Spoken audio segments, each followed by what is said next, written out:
Today, we are diving deep into one of the most chilling and perplexing ghost stories of the high seas, the mystery of the SS Orang Medan. It's a tale that kicks off with a terrifying distress call and ends with a ghost ship vanishing from the face of the earth, leaving behind way more questions than answers. This is it. This is where the legend begins. Just 2 words, broadcast out into the void, I die. This was the last haunting transmission from the SS Orang Medan. After this chilling, incomplete message, the line went dead, forever. So, let's set the scene. It's February 1948, and we're in the Strait of Malacca, one of the busiest shipping lanes in the world. The water's calm, the weather's clear, just another totally normal day at sea. Or so it seemed. Then, out of nowhere, a bizarre Morse code signal slices through the radio chatter. Now you gotta remember, Morse code was the lifeline for sailors, super reliable over huge distances. But the message that came through on this day? It wasn't a lifeline. It was a message of pure, absolute dread. This was the first piece of it. SOS from SS Orang Medan. Okay, they're in trouble. Request doctor. Right, medical emergency. But then, probably whole crew dead. Think about that for a second. The person sending the message thinks everyone else around him is already gone. A few moments later, another message, even more frantic, comes crackling through. More people are dead. The situation is so bad, they're not just asking for a doctor anymore, they're calling for a warship. The sender gives their position, and then, those final 2 words, I die, followed by nothing but static. The first ship to hear the call and respond was an American merchant vessel, the Silver Star. Her captain didn't think twice. He immediately changed course, steaming full ahead to the Orang Medan's last known coordinates. A few hours later, they spotted it on the horizon. But as they got closer, something felt wrong.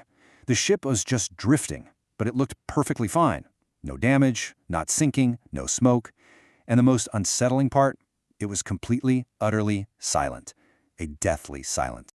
The captain of the Silver Star tried everything, hailing them on the radio, blasting the ship's horn, but got nothing back. Just silence. It was a true ghost ship. There was only one way to figure out what was going on. They had to send a boarding party. As the boarding party climbed onto the deck of the Orang Medan, the first thing they noticed was this bizarre, unnatural chill in the air, totally weird for the tropical heat. The silence was deafening, and then they saw the first body.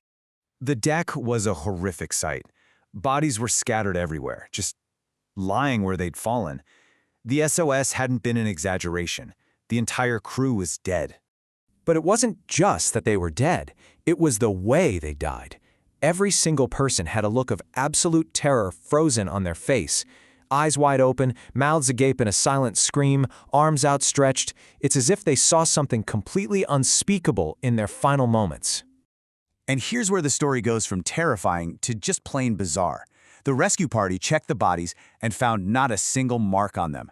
No wounds, no signs of a fight, nothing. They had all just died right where they stood, their faces twisted in horror. The gruesome tour continued all over the ship. The captain was dead on the bridge, the officers were dead in the wheelhouse, all at their posts. They found the radio operator slumped over his telegraph, his fingers still resting on the Morse key. Even the ship's little dog was found dead, its teeth bared in a final frozen snarl. Okay, so despite this absolute house of horrors, the crew of the Silver Star were professionals. They knew they had to get this ship to the nearest port. An investigation had to happen. So they started hooking up tow lines, planning to drag this ghost ship and all its dark secrets back to civilization. But it was no use.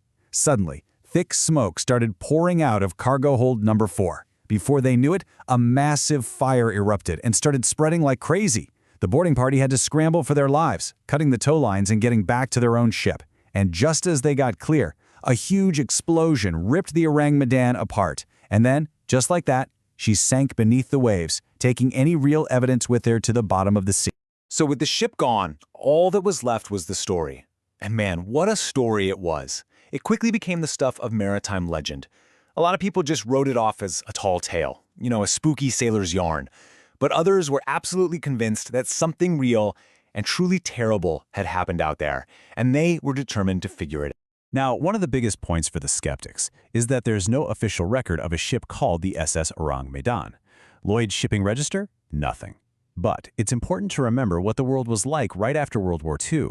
It was chaotic, and it wasn't at all unusual for ships to be unregistered or use fake names, especially if they were involved in, let's say, illegal smuggling operations.